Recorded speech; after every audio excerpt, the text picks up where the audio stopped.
And then Corey was given the middle name of King David's good friend, Nathaniel, in the Old Testament. Would you agree with me that names are very important?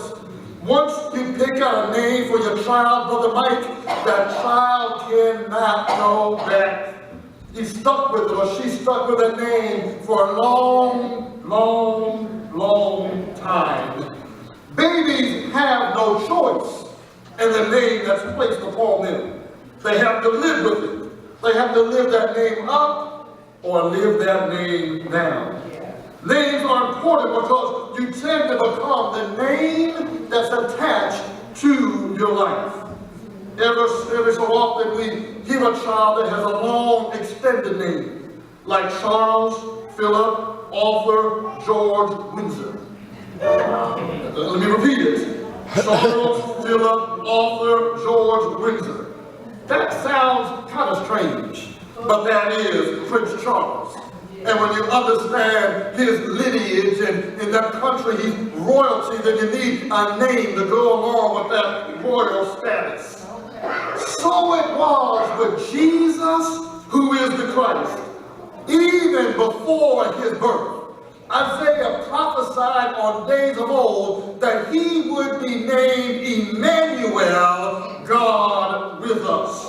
700 years before the birth of Jesus the Christ, he had been prophesied by Isaiah. In Isaiah 9 and 6, Isaiah also says not only will he be called Emmanuel, but he will wear 4 titles. And I want to spend just a few minutes before I take my seat to help us understand the significance of the 4 titles that we see in Isaiah 9 and 6.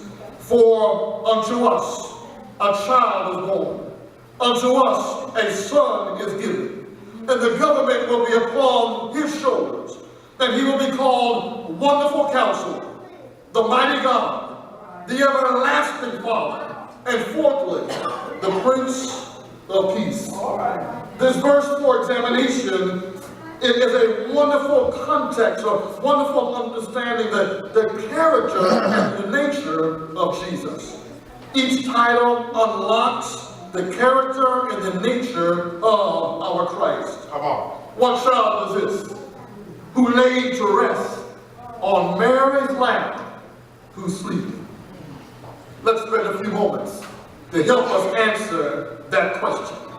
Isaiah's divinely inspired answer helps to speak to the wisdom, the power, the security, and the assurance of who Jesus ought to be in our lives. Let's do the first name. The Bible says that Jesus is our wonderful counselor. This literally means he is a wonder of a counselor. It speaks of the wisdom of Jesus and who he is. Wonderful means astonishing. Wonderful means extraordinary. So in the Old Testament, when the writers of old said wonderful pertaining to God, they attached wonderful to help us identify something that happened that the mind cannot comprehend.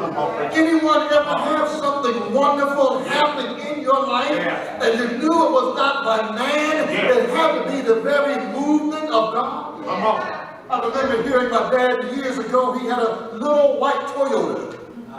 Lord have mercy.